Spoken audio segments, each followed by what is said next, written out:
Welcome to another episode of Roast and Remedy from Mantile. And I wanted to let you guys know that this week we're going to look at another shower. And this shower I went out to, the homeowners were hoping that I could take it from where it is now to finished. They're still struggling from Hurricane Ian, which was back in 2022. There are still some of you out there, raise your hand if that's you, still struggling with Ian. Right now, what we want to do is just show you the project a little bit, what I was facing, and then I'm going to kind of roast the original tile guys who did this. And then I'll tell you how we would move forward with this project with confidence. Sound good? When I got there to the project, so I noticed there's a pan liner right away. And I'm a little, I'm leery to say the least about pan liners. I'm kind of opposed to pan liners. And here's why. So I look at the pan liner a little closely, and I'm looking at the image on my computer screen right now. And so I see, first of all, there's a screw down low below the curb level. That is no bueno. That is not going to fly in any universe. And I go over to the corners of the pan liner, and I can see that the pan liner is kind of torn apart at both the curb and at the other end of the shower. It's not going to do anything. Other things about pan liners that I'm always concerned about: has this been pre-sloped? Is there weep hole protection? And what about the curb? I'm going to guess that they just screwed to the top of the curb. So that's a no for me. If you are the tile guy who put this, shame on you. Right? And so then I move up the wall and I take a look at where the Durock is. And Durock is a fine substrate for tile, right? It's been used for a lot of years. In fact, it's a CBU. Before Durock, there weren't cement backer units. It was just a screeded mud, right? And those are beautiful showers.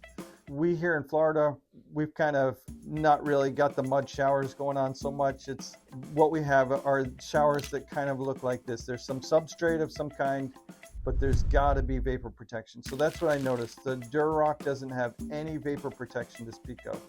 And if you're looking at it and you see, well, there's some red Gard there. So red Gard on the seams, that's a no bueno. So here's the thing, you got to have the red Gard completely covering, and there's actually a thickness that the red Gard needs to be for it to be an approved vapor barrier for a shower install. If you don't have the red Gard, you at least need to have some kind of vapor barrier behind the Durock, something to protect the wood of the shower. Then the other thing I noticed was the gaps between the thin set where the tile's missing on the walls. This is no bueno.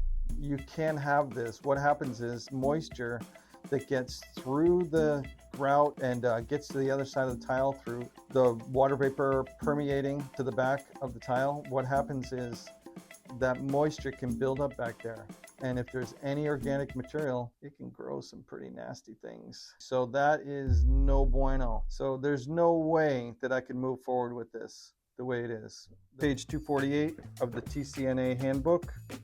We're going to see the diagram for Durock or any kind of CBU, whether it's fiber, cement backer board, or mortar bed floor.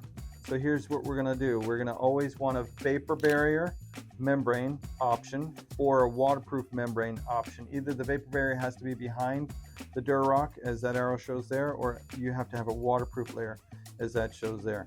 We're going to need a sloped fill underneath the shower pan receptor, and we're going to need weep hole protection using pea gravel or the weep hole protection. These are things that always have to be. Otherwise, it's no bueno. The Mantile remedy, we would tear the whole thing out.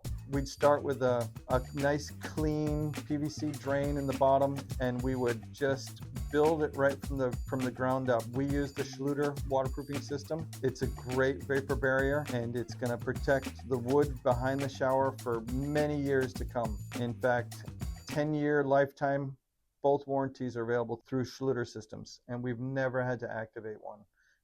That's it. We're going to build it all up with waterproofing, and then we're going to tile it. And we're not going to leave those gaps. The TCNA standard is 95% coverage for the tile work bonding to the substrate. All right. Hey, if you like this video, I want to invite you to subscribe. We've got more coming. We're just wanting to educate our community, and this is the funnest way we can think of to do it. If you want to like it, we would love it. And if you want to give us a comment, I'd love to hear if you've got a similar story to what we've talked about here, that would be fantastic. Thank you.